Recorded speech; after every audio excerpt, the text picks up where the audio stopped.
A equipe do projeto Memória da Justiça da Terceira Região veio hoje ao gabinete do presidente, Dr. José Maria Caldeira, conversar sobre o projeto da Memória da Justiça do Trabalho, sobre a vida pessoal e profissional desse juiz-presidente, com quem temos a honra de conversar nessa manhã.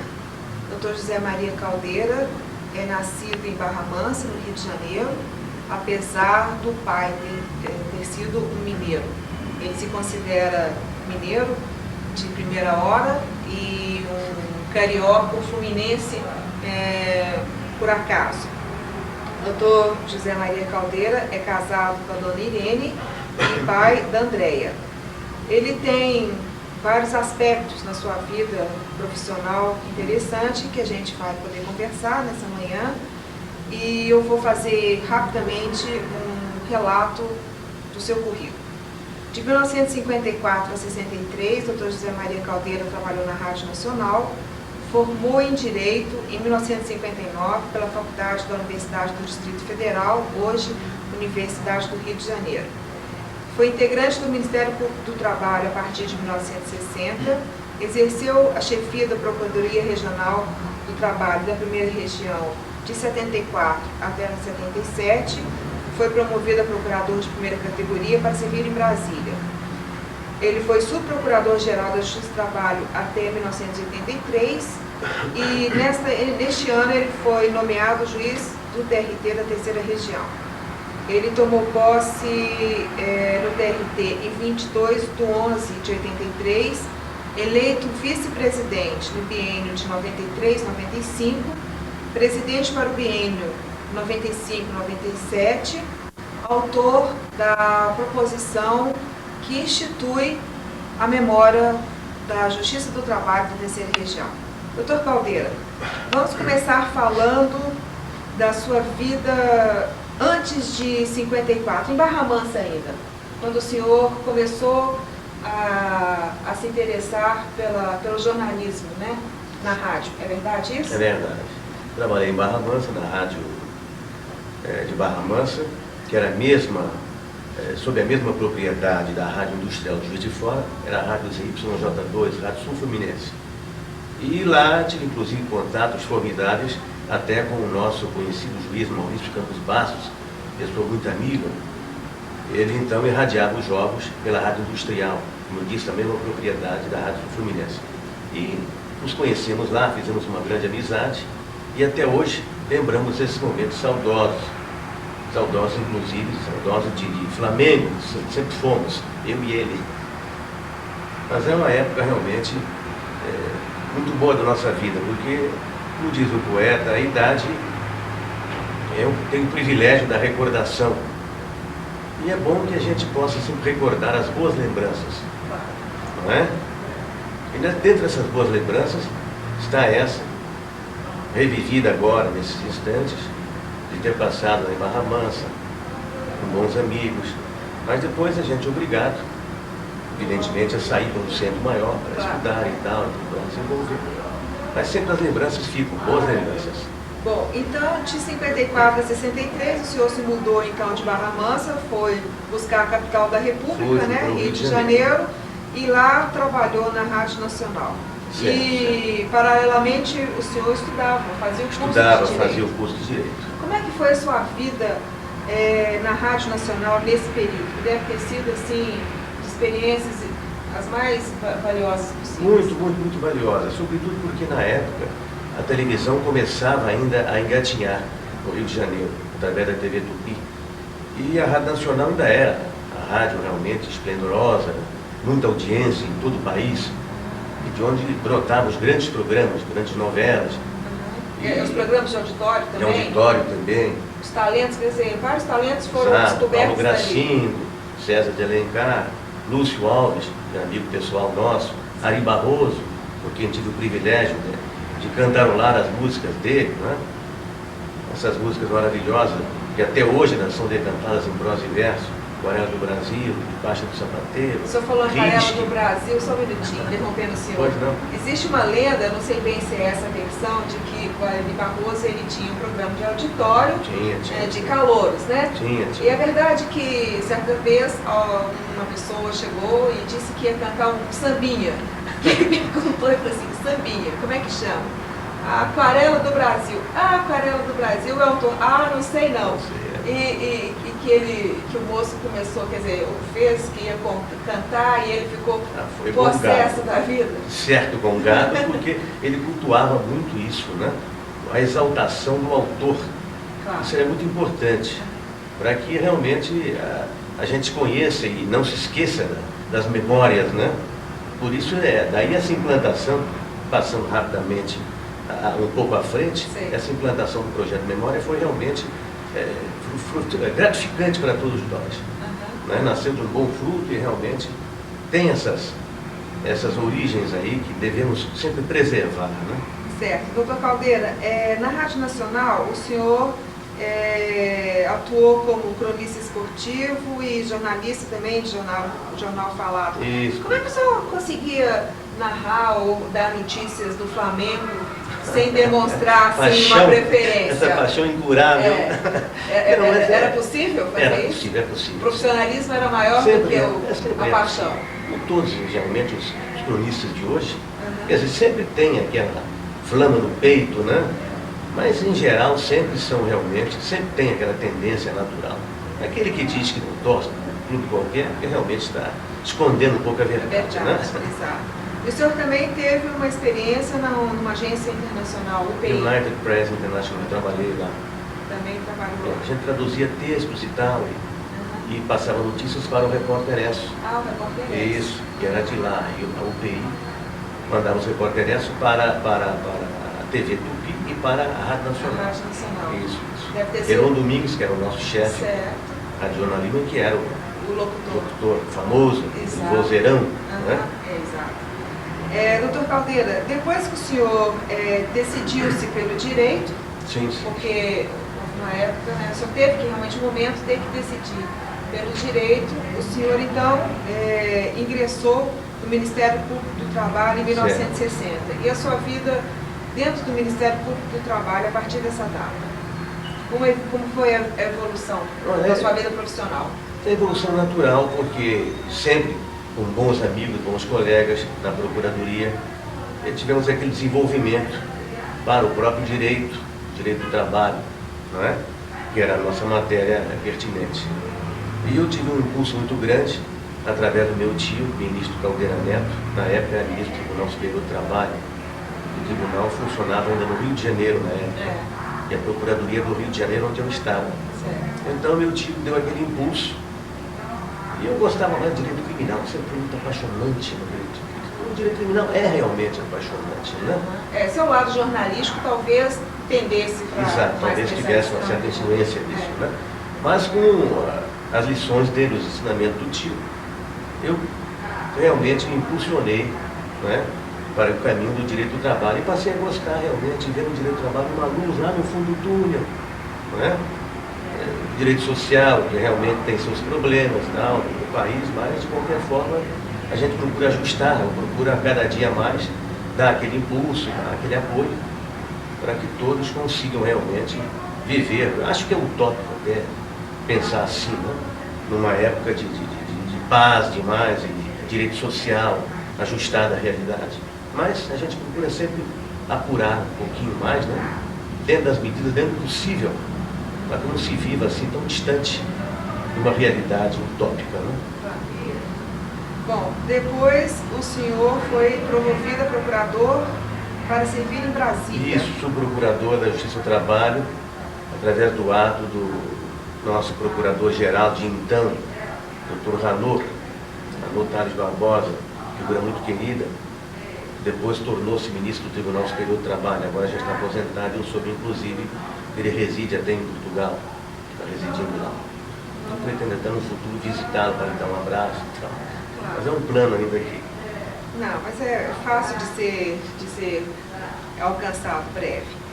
Nesse meio tempo, enquanto o senhor ocupava o Ministério Público do Trabalho no Rio e até a sua ida para Brasília, Em 1975, o senhor fez um curso de Direito Comparado em Madrid, sim, e depois em Sorbonne, também no mesmo ano. Perfeito. E o senhor atualmente é membro da Associação Internacional de Direito Penal de Pau, na França. Esse direito comparado que o senhor fez em Madrid, na Sorbonne, como que se diz assim, ele veio acrescentar de uma forma... Sempre veio. Uma viagem ao exterior e estudos, inclusive, em ambientes diferentes, culturas diferentes, sempre acrescenta muito, né? Embora o direito do trabalho para nós tenha uma evolução extraordinária. O Brasil hoje é um país em que o direito do trabalho é respeitado em todo mundo, muito adiantado, legislação muito avançada, mas é sempre bom, né? O convívio, né? Com as boas coisas para se acrescentar e somar. Claro. Em 1983, doutor Caldeira, o senhor foi então nomeado juiz do trabalho da terceira região na vaga do Ministério Público. Então houve uma, como é que se diz assim, uma reviravolta, né? uma revolução na sua vida profissional. Primeiro porque o senhor morava no Rio, né? Em Brasília, e o senhor veio às origens. Uma revolução feliz, porque realmente foi das coisas boas da minha vida retornar aqui a Belo Horizonte, onde eu já conhecia de muito tempo. Tem muitos parentes aqui, parentes de minha mãe, ainda vivos aqui em Belo Horizonte, e foi sempre bom contar com os mineiros. Realmente sempre representa um povo muito bom, não é?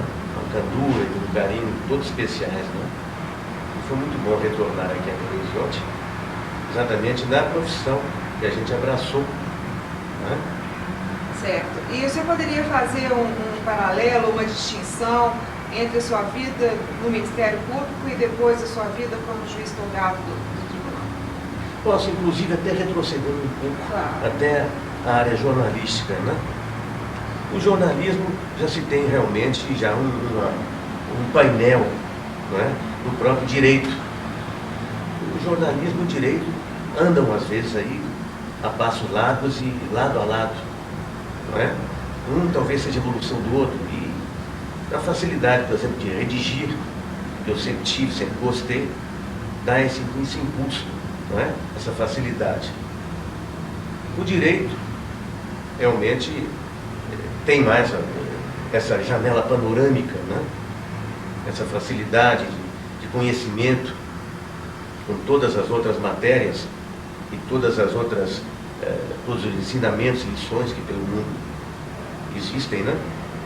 Mas o jornalismo realmente impulsiona muito, principalmente quem gosta de escrever, gosta de ler muito, né? Tem aquele cativante contato, né?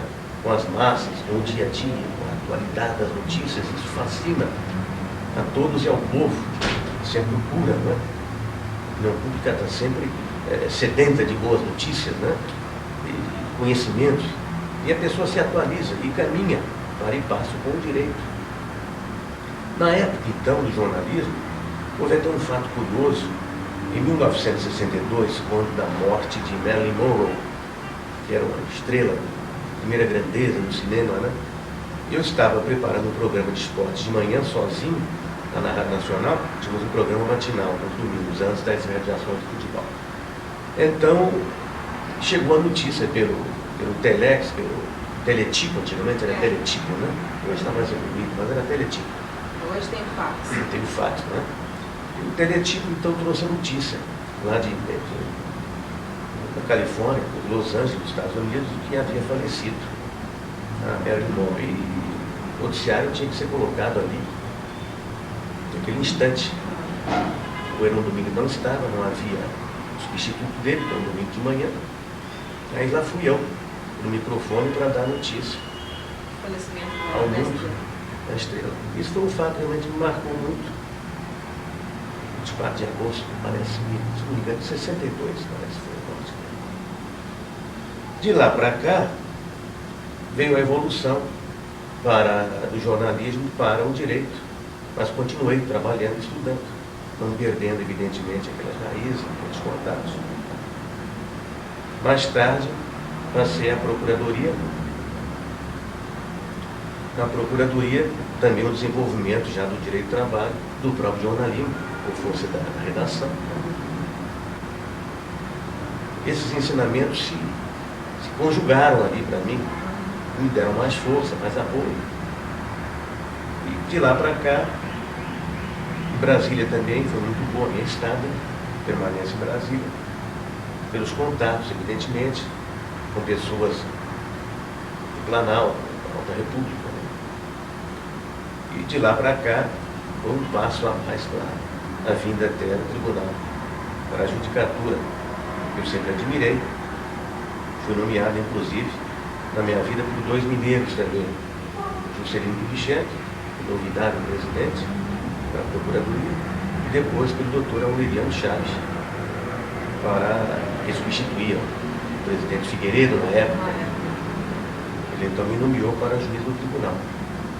2 mineiros que, né, tocaram fundo na minha vida. Né? Exato. Doutor Caldeira, o senhor também foi eleito vice-presidente do tribunal no biênio 93-95, eleito presidente do TRT da Terceira Região no biênio 95-97, inclusive já nos últimos dias, né, dessa sua missão. E dentre os fatos mais importantes da sua administração, são questões administrativas que eu vou citar. Nós temos 7 sedes de juntas de conciliação e julgamento inauguradas na sua gestão, 24 juntas informatizadas e agora nessa semana, na próxima quinta-feira, a inauguração do prédio anexo do TRT. O senhor poderia colocar para a gente, o senhor já disse que o direito do trabalho é o direito do trabalho brasileiro, ele é muito considerado mundialmente porque ele é muito avançado. O senhor teria alguma crítica ou alguma ponderação sobre a justiça do trabalho nesse momento? Alguma coisa que poderia ser feita para que ela se mantivesse como uma justiça importante? Ou então, alguma crítica sobre aqueles que pretendem ou que anunciam, às vezes até inadvertidamente, de que a justiça do trabalho não é realmente uma justiça séria e que poderia ser extinta? Nós vivemos hoje uma época terrível, né, de contestações. A justiça do trabalho, o judiciário, sobretudo, a justiça do trabalho tem sido um alvo fácil desses detratores da verdade. O fato alegam morosidade na justiça do trabalho. Absolutamente não existe, sobretudo aqui na Terceira Região. Os processos estão em dia, os juízes em dia. Olha que nós temos 114 juntas, né? Todo o Estado. Isso é um gigante, né? Cresceu demais. Isso dificulta, mas ainda assim os juízes têm se submetido. Trabalho extraordinário. Trabalho fecundo, produzido muito. Os processos estão em dia. Não há atraso, não há morosidade. O que existe para aqueles que pouco conhecem a verdade é que as leis são anacrônicas, estão aí. E o juiz tem que, evidentemente, atuar, aplicar, interpretar as leis nos limites da existência dessas leis vigentes. Não pode ultrapassá-las. Então cabe ao poder competente, que é o legislativo, a modificação, a revisão dessas leis anacrônicas. Certo. E essas leis anacrônicas, elas geram, por exemplo, o quê? Vamos supor, uma morosidade em segunda instância, sem dúvida, em tudo isso. Não é? Mas na nossa área, sobretudo, realmente era necessário que novas leis viessem para dar mais impulso. Mas o juiz, ex officio, não poderá fazer isso. A lei, evidente, tem aquele seu limite, não é verdade? É verdade. Então, eu enfatizo isso a esses que muito falam, pouco conhecem da verdade, e se abstenham de comentar. E, primeiro, procurem conhecer fundo, não é? O trabalho daqui, que é um trabalho admirável aqui na Justiça do Trabalho, que todos os juízes fazem. E um trabalho, sobretudo, dos servidores. Vou chegar, inclusive, a esse ponto que a senhora tocou, que é muito importante. que sem o trabalho profícuo desses profissionais dedicados, que são os nossos servidores da Justiça do Trabalho, nós não poderíamos ter feito nada disso. Aquisição de prédio, informatização, foi um trabalho conjunto dessa equipe notável, chefiada pelo Dr. Caspos. Eu não quero aqui, inclusive, citar nomes que possam, inclusive, omitir de alguma pessoa. Nós todos contribuíram lealmente, com muito carinho, com muita dedicação, para que esses 2 anos de presidência realmente se tornassem enriquecedores para mim. Foram 2 anos dourados, eu só tenho a agradecer a lealdade de todos, juízes e servidores. Doutor Caldeira, o senhor, em 17 de março de 97, apresentou a proposição 02/97, onde o senhor apresenta a instituição, né, da memória da Justiça do Trabalho. Eu gostaria que o senhor falasse dessa importância. Pois não. E o que se pretende a terceira região viabilizando esse projeto, né, de preservar a memória da justiça, e qual a sua expectativa em torno do sucesso desse projeto, que deve ser inaugurado em outubro agora? Nós brasileiros temos, lamentavelmente, um defeito de realmente esquecer as nossas origens, esquecer as realizações. A memória brasileira realmente precisava ser um pouco agitada. Nós nos esquecemos facilmente daqueles que realmente deram a esse país, têm dado uma contribuição valiosa, fecunda. E esse projeto exatamente é para fazer com que possamos mexer com o coração de todos os dirigentes, para que não possamos olvidar, como eu disse, deixar no vazio a memória brasileira, a memória da Justiça do Trabalho. Há fatos realmente marcantes que não podem ficar no passado, é preciso que sejam conhecidos pela geração de hoje. Não é? Então, a introdução e implantação desse memorial foi exatamente visando esse alcance. Está ótimo.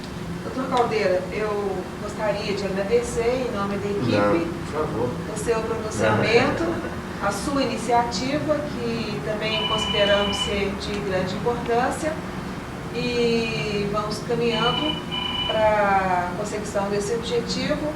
Em outubro, se Deus quiser, a gente estará inaugurando esse espaço, que bom. Que vai ser um espaço físico e consequentemente, trazendo para a população, né, o que é realmente a Justiça do Trabalho da terceira região. Muito obrigada, senhor. Eu que tenho a agradecer a gentileza de todos vocês. Muito obrigado.